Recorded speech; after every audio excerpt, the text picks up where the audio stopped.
From the shadowy grasslands of Africa to the bustling cities of today, the story of humanity is one of resilience, adaptation, and transformation. But how did we get here? The journey from our primitive ancestors to modern Homo sapiens took millions of years, shaped by survival, climate, and evolution. In this video, we trace the epic path of human evolution, from the early tree dwellers of the Pliocene to the complex, tech-wielding species we've become. Our story begins around 4 million years ago in the heart of Africa with a genus called Australopithecus. These early hominins weren't quite human, but they weren't apes either. They walked upright on 2 legs, a key evolutionary leap that freed up their hands for tool use, although they still had long arms for climbing. Australopithecus afarensis, best known from the famous Lucy fossil, was one of the most successful of its kind. Standing just over a meter tall, Lucy walked the forests and open plains of what is now Ethiopia.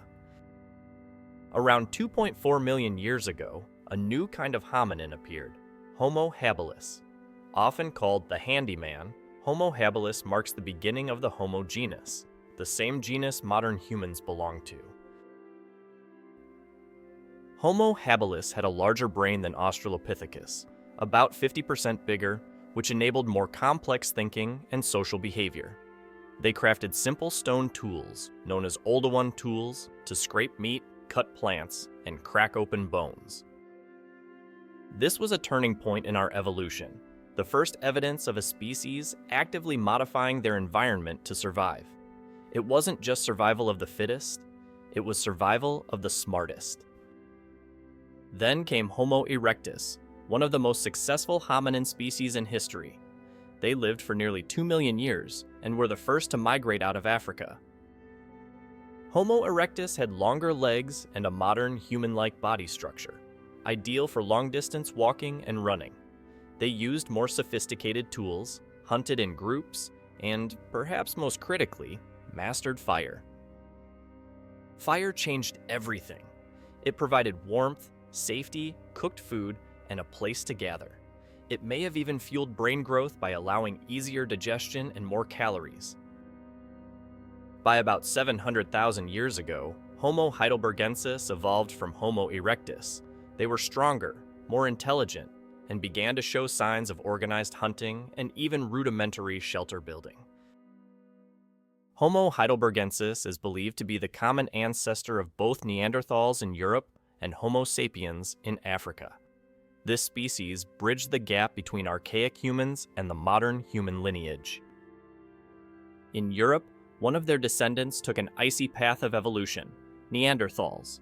Robust, stocky, and highly adapted to cold climates, Neanderthals thrived for hundreds of thousands of years. They made advanced tools, wore clothing, buried their dead, and possibly even created symbolic art.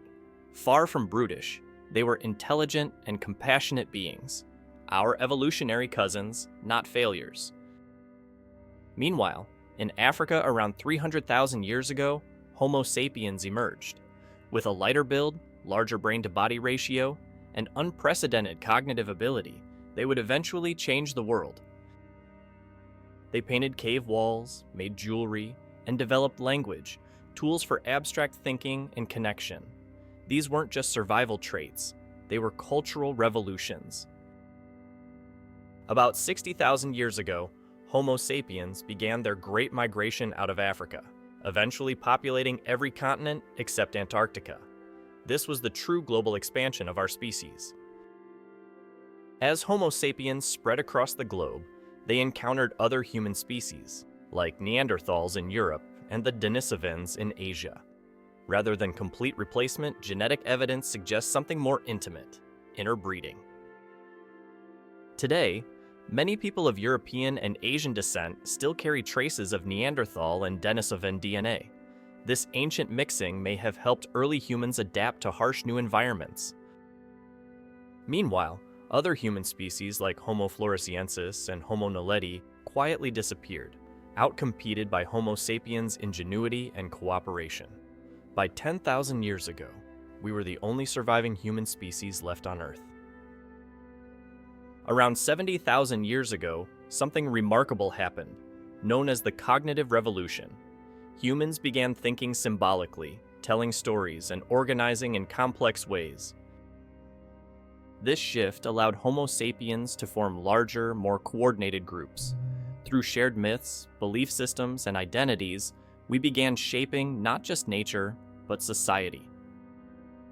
Language deepened, tools evolved, and trade networks expanded. We weren't just surviving anymore, we were building civilizations. Roughly 10,000 years ago, humanity took another monumental leap, the agricultural revolution.